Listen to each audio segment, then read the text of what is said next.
Assalamualaikum warahmatullahi wabarakatuh. Waalaikumsalam. Sobat Kicau Jelata, salam sehat dan bahagia selalu. Ketemu lagi dengan kami dari Kicau Jelata. Kita akan mencoba membahas masih kaitan dengan pandemi ya, pandemi COVID-19 ini. Tapi kita akan coba melihat dari sisi kaitannya dengan ekonomi atau perekonomian masyarakat pada umumnya. Ini pasti Bang Kinca, dengan berlarut-larutnya pandemi ini belum berakhir, tentu akan sangat berpengaruh sekali kepada ekonomi masyarakat. Ya. Gimana Bang Kinca melihat ini? Ya, itu udah pasti ya, dengan sendirinya gitu kan. Ketidakpastian kapan ini pandemi berakhir itu pasti juga mempengaruhi psikologis orang ya. Ya. Ketakutan dan kehidupan yang tidak normal lagi. Bang Ica mau beri contoh ya. Penutupan sekolah, kampus, sekolah, dan penutupan sebagian kantor. Ya. Ada yang sifatnya sebagian buka, sebagian di rumah. Ada yang tutup total, Ya. kan? Kalau sekolah di Indonesia ini ada sekitar kampus sama sekolah ya, swasta dan negeri, berdasarkan data box tahun 2017 yang Bang Ica lihat, Ya. itu sekitar 500.000. Lalu kalau kantor, ya Bang Ica nggak tahu datanya, tapi pasti nggak akan kurang dari 500.000 juga ya, titik kantor. Berarti ada 1 juta titik 1 juta titik yang banyak kegiatan ekonomi informal di sekitar titik itu. Kita ambil sajalah 5 kegiatan ekonomi, pedagang ketoprak, warung-warung makan, fotokopi, laundry, atau alat tulis sekolah, kantor, dan transportasi yang membawa orang. 5 aja. Itu udah 5 juta. 5 juta sektor informal. Nah, 5 juta ini mempekerjakan 2 orang saja masing-masing. 10 juta. 10 juta. Tambah yang ownernya. Ya. Berarti kan 15 juta. Ya. Ya kan? Nah, 15 juta ini punya 1 istri saja nggak punya anak. Ya. Sudah 30 juta ya. Itu dampak yang luar biasa. Mereka ini adalah orang-orang yang tidak punya akses ya ke pusat-pusat kekuasaan karena mereka nggak punya asosiasi. Oke. Mereka juga orang yang tidak terjejaring. Mereka juga orang yang mayoritas tuh mandiri. Betul. Mereka tidak berusaha dengan modal bank, sehingga tidak ada pihak ketiga yang terkait yang akan memperjuangkan mereka karena korelasi dengan usaha perbankan. Ya. Nah, orang-orang seperti ini siapa yang mau memperhatikan? Coba Bung Jela analisis. Oke, jadi saya pikir juga itu nggak sebatas segitu yang tadi kita hitung tadi. Oh tidak. Pasti ada lagi kaitannya dengan Pasar. dengan pasar, Ya. dengan suppliernya dia, Ya. dengan yang mensupport dia segala macam itu efeknya luar biasa. Iya. Jadi saya pengen, ada berapa orang sih dari di antara pengusaha ini yang mau ya berpikir untuk mempertahankan bisnisnya dengan mempertahankan karyawannya, menggaji karyawannya. Mungkin masih ada sebanyak yang ideal, tapi kan lama-lama habis juga modal. Iya. Kalau modalnya habis, dia mau bergerak seperti apa lagi? Untuk memulai usaha lagi nanti seperti apa lagi? Nah ini kelihatannya sih nggak ada yang mikirin ini. Ada. Hmm. Bang Kica lihat ada salah satu program itu bantuan modal ya. Bantu modal. Nah, yang diberikan oleh pemerintah melalui Departemen Koperasi itu 2,4 juta per usaha UMKM. menengah. UMKM itu. UMKM ini. Ada. Tapi di beberapa media yang Bang Kica baca itu proses pemberiannya ini amat sangat bagaimana ya? Orang antri dengan membawa persyaratan gitu kan. Ini kan masalahnya di pandemi ini ya.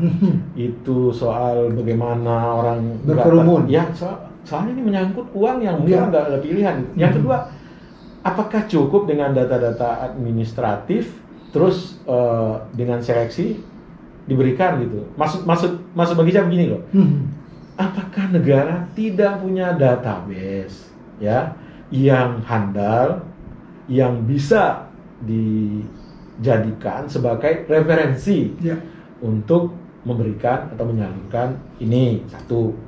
Yang kedua, apakah negara tidak cukup misalnya aktif menyeleksi mereka, jadi bukan mereka yang datang gitu kan, negara yang datang, lalu setelah diverifikasi dibuka rekening bank sehingga tidak terjadi antrian gitu. Ini kan kembali lagi seperti apa ya? Seolah-olah kita tidak punya database yang bisa menjadi tool ya untuk mengendalikan sesuatu kebijakan yang sifatnya uang ini sehingga itu sampai dan benar-benar diterima oleh yang berhak gitu kan. Jadi ini yang aktif masyarakatnya disuruh datang segala macam gitu kan. Dan kita tahu persis gitu. Dalam keadaan seperti ini bukan tidak mungkin ada orang yang mempergunakan kesempatan sebenarnya dia nggak berhak gitu kan. Apa susahnya sih memenuhi data administratif segala macam gitu. Jadi ini apa namanya? Hendaknya ini menjadi pelajaran bahwa UMKM ini tak cukup hanya dijadikan kebanggaan dalam tanda petik sebagai tulang punggung perekonomian nasional, tapi mbok ya mari kita bikin database mereka. Sebab in case terjadi seperti ini, negara tidak terlalu pusing dan masyarakat terlayani dengan baik. Gimana tuh, Bung Jela? Ya itu deh, kembali lagi memang kita punya kelemahan di database. Database ini tidak pernah diupdate atau mungkin belum ada. Pernah ada, selalu diambil data-data yang udah tidak up to date. Berapa 2 tahun yang lalu, data hasil sensus tahun lalu gitu kan. Sementara kan masyarakat ini dinamis, bergeser. Benar. Perubahannya luar biasa. Nah ini yang tidak dapat diantisipasi. Nah di samping tadi bahwa diharapkan orang-orang mendaftar. Ini kalau sudah seperti itu kan terjadi banyak hal yang ekses negatif yang nggak daftar juga diambil aja nomor KTP-nya dimasukin. Nah ini kita bukan curiga bukan apa-apa, tapi itu yang terjadi keributan di situ kan. Nah kembali bahwa ini harus segera ada database. Nah yang dulu dari waktu IKTP dulu itu ya, kita pernah punya proyek IKTP nasional. Kita bercita-cita punya namanya single identification number itu benar. Tapi kemana sekarang ya? Kok nggak ada ya? Semua data kita sudah termasuk di situ. Nah, tentu kita mengharapkan sekali bahwa dari IKTP yang sudah elektronik itu, kemudian rencana untuk single identification number itu terjadi, itu kan semua jaminan sosial kita sudah bisa jalan dengan baik. Benar. Ini belum lagi bicara yang korban PHK, Bang. PHK luar biasa. Kemudian ada lagi yang kemarin kita lihat bahwa pemerintah memberikan bantuan kepada pegawai yang gajinya di bawah 5 juta. Ini gimana cara mengambil datanya dan segala macam kita juga nggak ngerti. Itu mudah-mudahan semua dia bisa dalam waktu singkat ini dia diperbaiki gitu. Jadi gini, ini Bang Gica ini memang nggak representatif ya. Tapi Bang Gica sempat melakukan survei lah, walkthrough survei kan. Orang-orang yang UMKM yang Bang Gica kenal, Bang Gica tanya, udah dapat nggak yang namanya bantuan modal? Malah, wah emang ada gitu ya. Gitu. Artinya kita nggak bilang bahwa itu nggak ada gitu, tapi orang yang seharusnya menurut kita kebagian, kita tanya dia enggak gitu ya. Artinya ada yang salah ya dalam administrasi, dalam mendata. Nah, ini kan sebenarnya kalau kita pikir-pikir, ini realitanya bahwa COVID ini udah mengakibatkan krisis yang luar biasa di bidang ekonomi. Banyak PHK, banyak UMKM yang istilahnya tuh mati suri. Mati suri. Nah, ujungnya kan daya beli masyarakat. Daya beli ini kan istilahnya yang mendrive ekonomi kita. Ini kan konsumsi konsumsi masyarakat. Artinya ya udah jelas pertumbuhan kita pasti drop ya kan. Nah, yang Bang Gica sangat risau sebenarnya, efek lanjutan dari krisis ekonomi ini pasti adalah krisis sosial. Kan? Orang nggak punya penghasilan, orang nggak punya pilihan, lalu emosinya meledak-ledak. Nah, emosi meledak-ledak ini biasanya ke orang terdekat dia, istri, anak. Jadi kalau kita baca peta, bahkan sekarang ini tingkat permintaan perceraian di hampir semua kota besar itu meningkat. Kalau kita baca media, itu bencana kemanusiaan yang luar biasa ya. Betul. Artinya kalau kita lihat di ujungnya ini, keluarga ini kan sebenarnya kalau ibarat rumah, dia adalah fondasi ya. Ya. Fondasi. Itu yang harus disadari nih. Kita semua, pemerintah, kita semua. Fondasi ini kalau goncang, ambruklah rumah besar ini. Betul. Gitu. Nah, bagaimana menurut Bung Jela? Jadi yang tadi mengenai perceraian, sudah ada beberapa daerah menyetop untuk pendaftaran perceraian. Oh. Jadi ada pemikiran kalau ini dibiarkan, haknya terhadap fundamental negara. Ya, ya. Karena fundamental negara ini adalah rumah tangga, Ya. keluarga. Ya. Basicnya kita berdiri di negara ini berdiri adalah rumah tangga, rumah tangga. Iya, iya. Kalau ini sudah tercerai-berai, langkah susahnya negara ini nanti dengan fondasi yang sangat rapuh. Iya. Ya kan, Bang? Iya. Nah, itu mungkin pendapat saya, ini harus cepat-cepat dibenahi. Ditanggulangi. Dan kalau keluarga sudah terbelah, anak-anak siapa yang ngurus? Nah, itu dia. Padahal sebenarnya peradaban ini dimulai dari anak-anak ya. Dari anak-anak. Anak-anak. Nah, sekarang anak-anak yang melihat ada keributan, ada perceraian segala macam. Ini siapa yang melindungi mereka? Mereka ini adalah masa depan Republik ini, kan? Jadi intinya kita berhabis-habis energi untuk ini itu segala macam, tapi kita melupakan masa depan yang ini. Jadi ini harus diurus nih. Ya. Tak hanya negara, kita juga harus memperhatikan ini sebagai masyarakat. Intinya apapun kontribusi, sekecil apapun yang bisa kita lakukan untuk memperbaiki keadaan, kita lakukan. Sebagai contoh nih, Jela, kita setiap hari misalnya nih mengkonsumsi air mineral, ya. Air mineral yang selama ini kita mungkin belanja ke supermarket, kita harus cari tahu nih di RT kita jangan-jangan ada usaha perorangan yang air mineral, ya kita pindah belanja ke sana. Kita beli kebutuhan pokok yang selama ini misalnya di warung-warung modern, ternyata di tetangga kita ada warung kecil, mari kita belanja ke sana. Ya. Itu bentuk real yang bisa kita lakukan. Betul. Mari kita saling menghidupi ya, saling membantu untuk melihat kondisi ini yang terdekat dulu kita lihat. Iya. Saya di komplek saya itu banyak sekali pedagang yang pakai sepeda, yang pakai dorongan. Saya lihat mereka sudah mulai kreatif, benar-benar datang menawarkan. Iya. Jadi dia hanya lewat, dia tegur setiap penghuni rumah. Mau beli, Bu, ini ada ini, Bapak ini ada ini. Ya, sebagai orang yang ditawarkan, kalau memang ada kesempatan, emang kita butuh ya. Kenapa kita nggak hidupkan itu?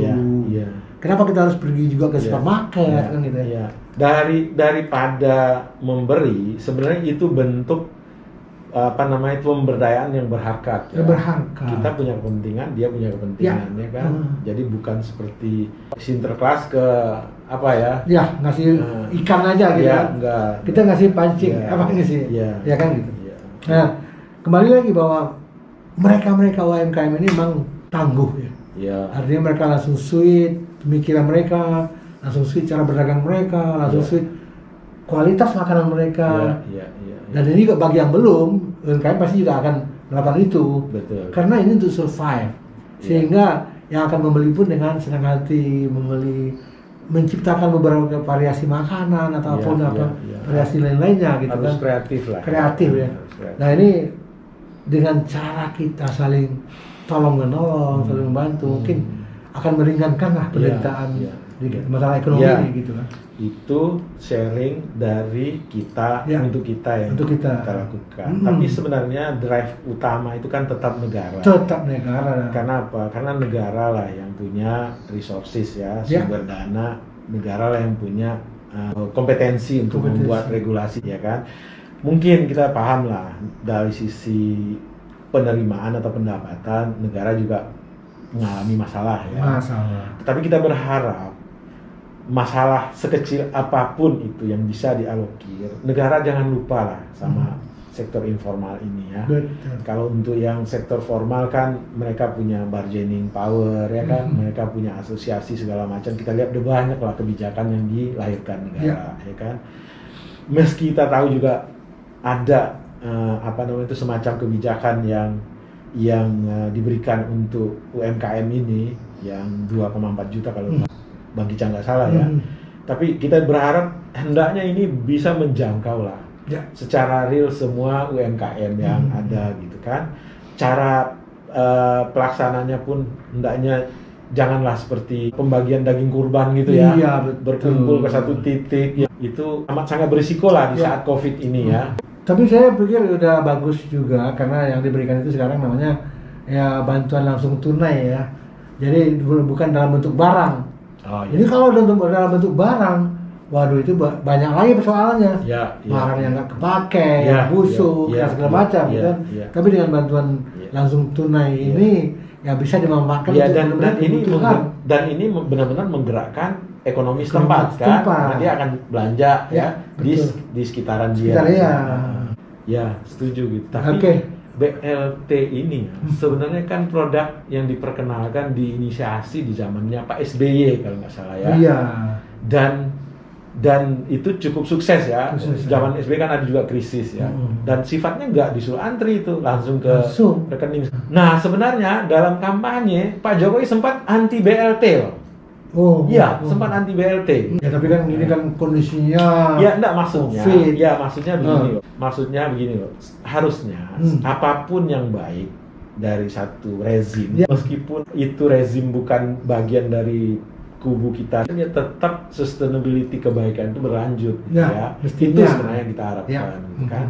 Jadi jangan kalau orang di label nggak baik, apa semua yang keluar dari dia itu nggak baik kan nggak juga gitu kan. Ini sesuatu yang sebenarnya menjadi pembelajaran lah bagi kita. Saya pikir sudah cukup banyak kita bahas ya. Tinggal kita berharap kepada pemangku kepentingan khususnya pemerintah dan sudah dibekali juga oleh undang-undang penanggulangan COVID.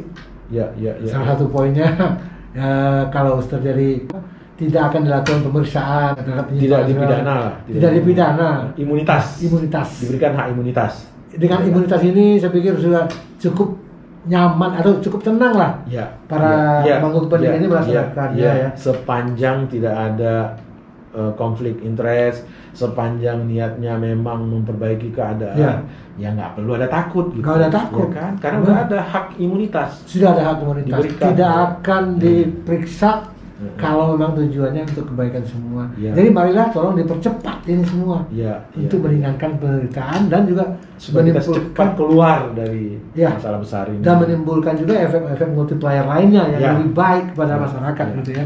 Saya kira itu Bang. Siap. Masalah ekonomi dalam masalah COVID ini kembali lagi, marilah kita sama-sama saling membantu, saling menolong dari mulai lingkungan yang kecil sampai lingkungan besar dan jangan lupa untuk selalu berdoa kepada Allah Subhanahu wa taala semoga pandemi ini cepat berlalu, berakhir dan kita semua dalam keadaan sehat walafiat.